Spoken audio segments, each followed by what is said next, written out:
جب مولا مدینے سے مرو یا خراسان کی جانب عازم سفر تھے تو آپ نے جنگل میں ایک شکاری کو دیکھا جو ایک ہرنی کو بعد شکار ذبح کیا ہی چاہتا تھا۔ ہرنی اس کے چنگل سے چھٹکارا پانے کے لیے ہر حربہ آزما رہی تھی مگر بے سود۔ اسی اثنا میں امام قریب پہنچے۔ جب ہرنی کی نظر وارث سلیمان کریم امام کے رخ انور پر پڑی تو اس نے اپنی زبان میں آپ سے شکاری کی شکایت کی اور مدد کی درخواست کی۔ ہرنی کی فریاد سن کر امام نے شکاری سے فرمایا کہ اسے چھوڑ دو، اس کا بچہ بھوکا ہے اور یہ ماں اپنے بچے کی محبت میں تڑپ رہی ہے۔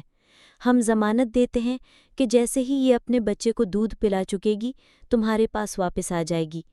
یہ سن کر یہاں شکاری نے ہرنی کو آزاد کیا اور ضمانت کے طور پر امام علیہ السلام اس کے نزدیک آ کر بیٹھ گئے اور ہرنی کا انتظار کرنے لگے۔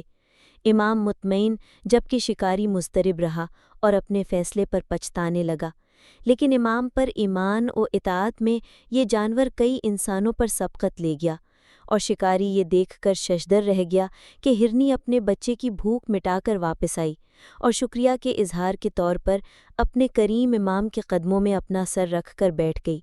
شکاری اپنے پست خیالات پر شرمندہ ہوا اور اپنی خفت مٹانے کی غرض سے اور امام علیہ السلام کے اس اعجاز عظیم کے اعتراف کے طور پر ہرنی کو آزاد کر دیا۔